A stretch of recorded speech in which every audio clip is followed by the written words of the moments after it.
ハロー、こんにちは、ダジャハー、なるです。今回は日本でやってはいけないことについて皆さんにシェアしたいと思います。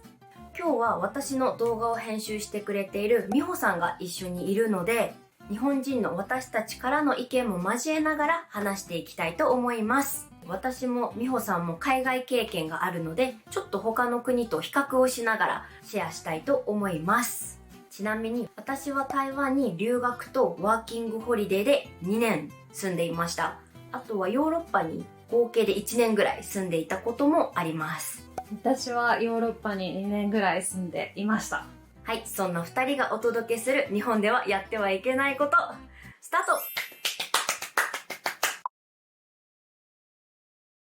ト。1つ目、電車で電話をしてはいけない。どうして電話をしてはいけないんですか？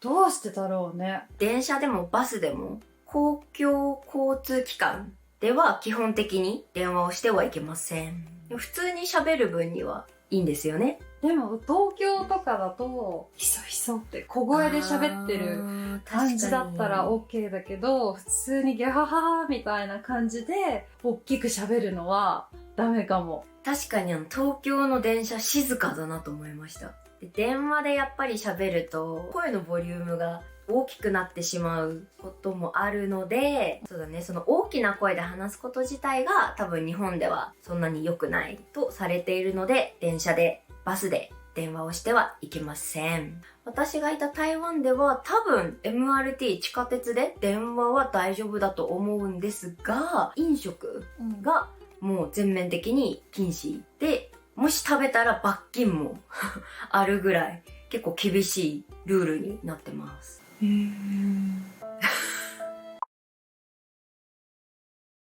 ちなみに日本も電車の中の飲食は基本ダメだよね。そうですね。それが2つ目。基本的に電車で食べ物を食べてはいけないですか？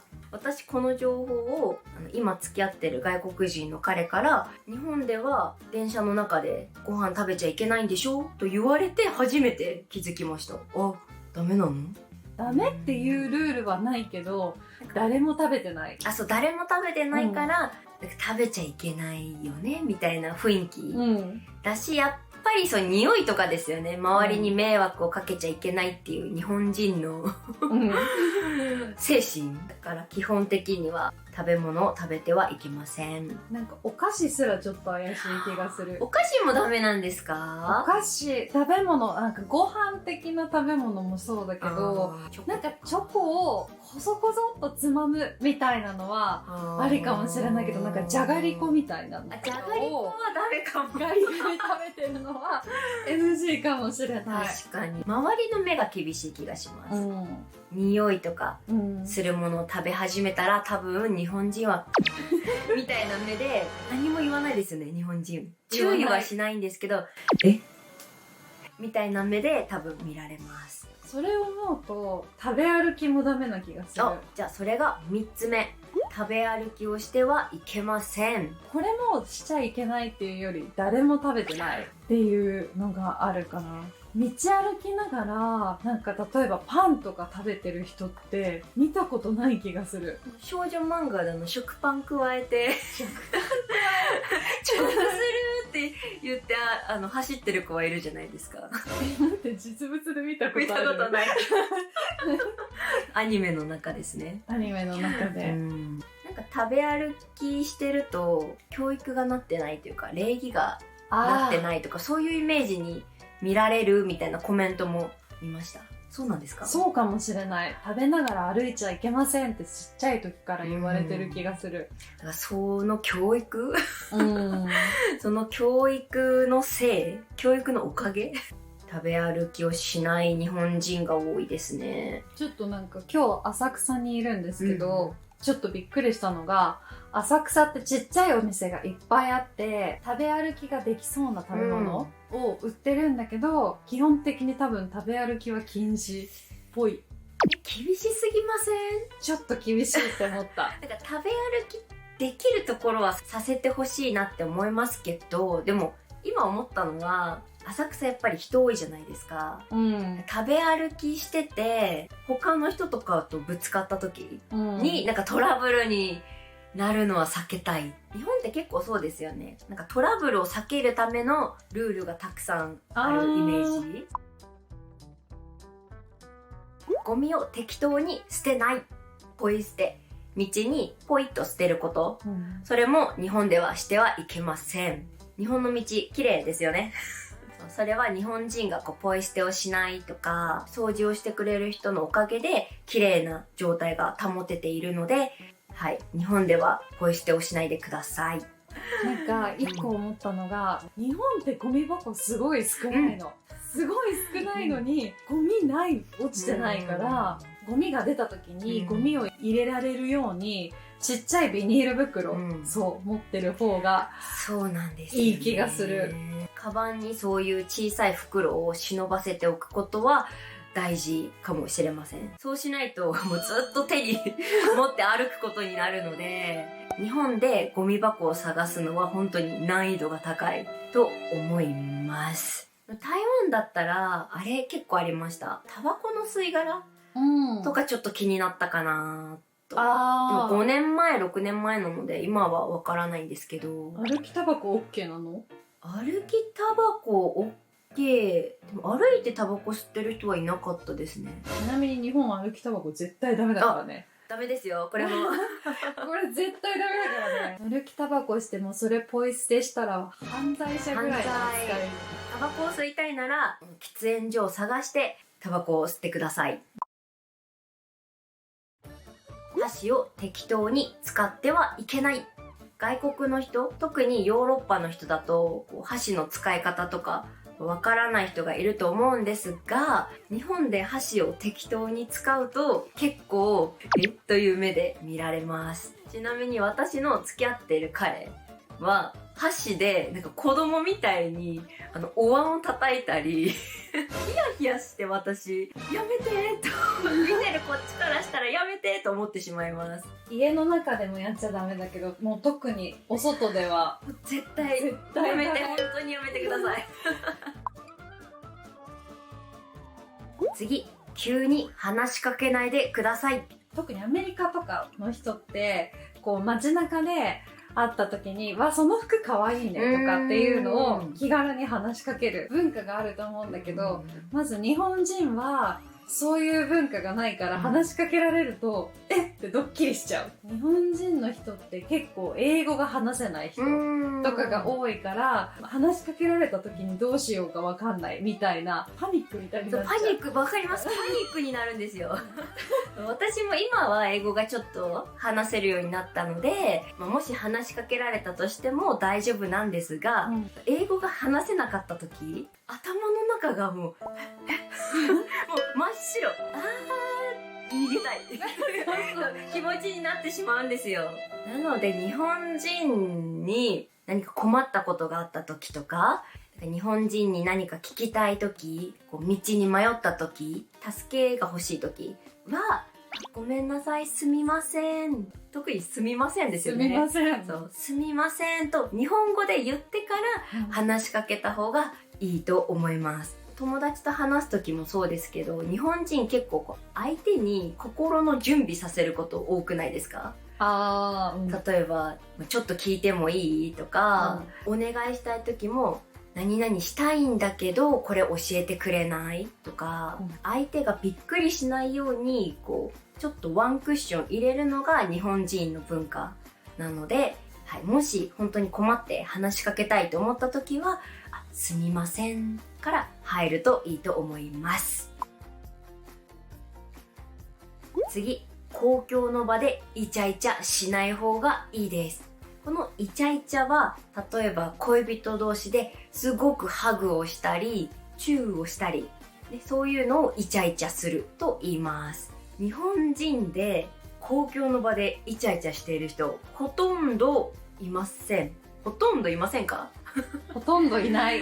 どこまでだったら大丈夫ですか？腕組むとか手つなぐ、手つなぐ、腕組むは大丈夫ですが、肩組むは男の人がおーと思います男の人の支配力と思ってしまうかもしれない。そうか。親がイチャイチャしてるとこ見たことあります？ない。私私親がおかえりって言ってハグしてるところまでは見たことあるんですよ。ベタベタ触ったりチューしたりしてるとこ見たことないんですよ。多分そういう家庭環境とかもありますよね。うん。なんか他人のイチャイチャうん。を見慣れていないかもしれない。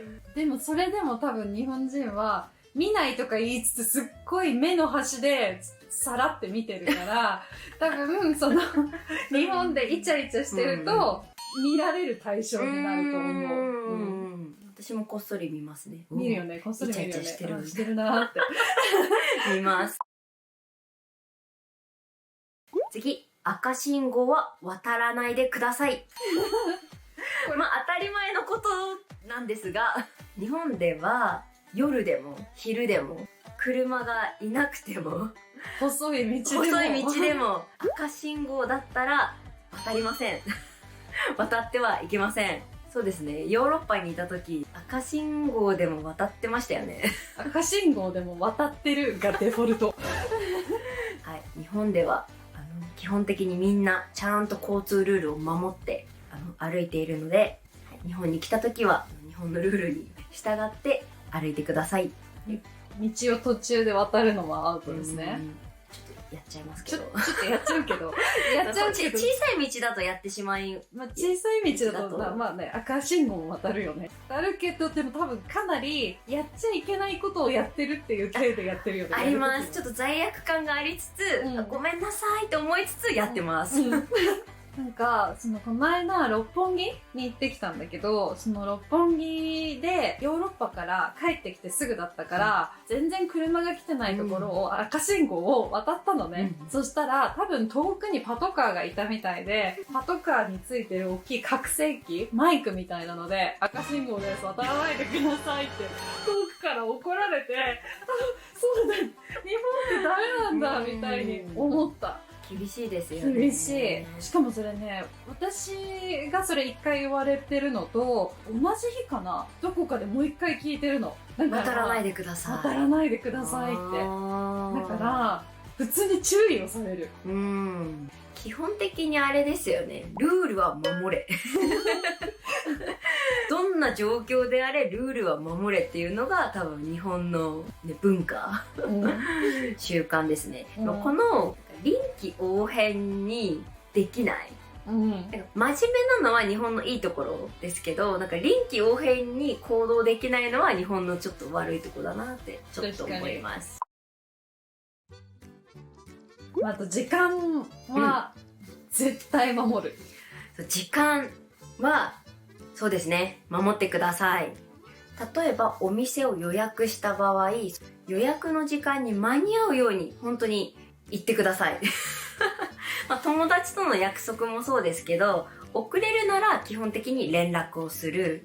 時間を守るのは当たり前なのが日本なので、人に迷惑をかけないように時間は守ってください。この間学生さんの代わりに日本のお店を予約するために電話をしたんですよ。その時予約の電話で「あ、すみません、これ外国人の予約なんですけど大丈夫ですか?」と聞いたら「外国人の予約は受けていないんです」と断られてしまいました。その理由を聞いたら、外国人のお客さんは予約をしても時間通りに来ないとか、現れない時間になっても現れないことが多い。それで困っているので、もうそのお店は外国人の予約を取らないと決めているらしい。私ぐらい時間を守らなくてもいっかという人がどんどん増えていくと、外国人を嫌いになるというか避けてしまう日本人が増えてしまうので、みんな気持ちよく旅行するために日本人も外国人の人を快く受け入れられるようにそういう守るものは守ってほしいと思います。こんな感じでしょうか。難しいね、日本に旅行するって。日本で旅行したり生活したりするとちょっと制限が多いなと感じます。私台湾で生活してたりヨーロッパで生活していたので、それと比べると何々はしちゃいけない、何々はしちゃいけないとか、結構そういうのを感じます。でもこれは日本人の他人に迷惑をかけたくないという気持ちから来ている、ルールとか暗黙のルールなので、日本に来るときは皆さん守ってくれると嬉しいですはい。他にも日本で旅行した時にこれをしたらちょっと気まずい雰囲気になったなどのエピソードがあればぜひコメントで教えてください。役に立ったと思った人はグッドボタンをお願いします。チャンネル登録も待ってます。それでは今日の動画はここまで。最後まで見てくれてありがとうございます。また次の動画で。じゃあねー。バイバーイ。じゃあもし日本人で美男美女がチュッてしてたら OK ですか？あ、じゃあ待って腰に手を回してるわ。場面によりますね。ずっと腰に手回してたら女の人歩けないのかなとか支えてもらわないと歩けないのかな。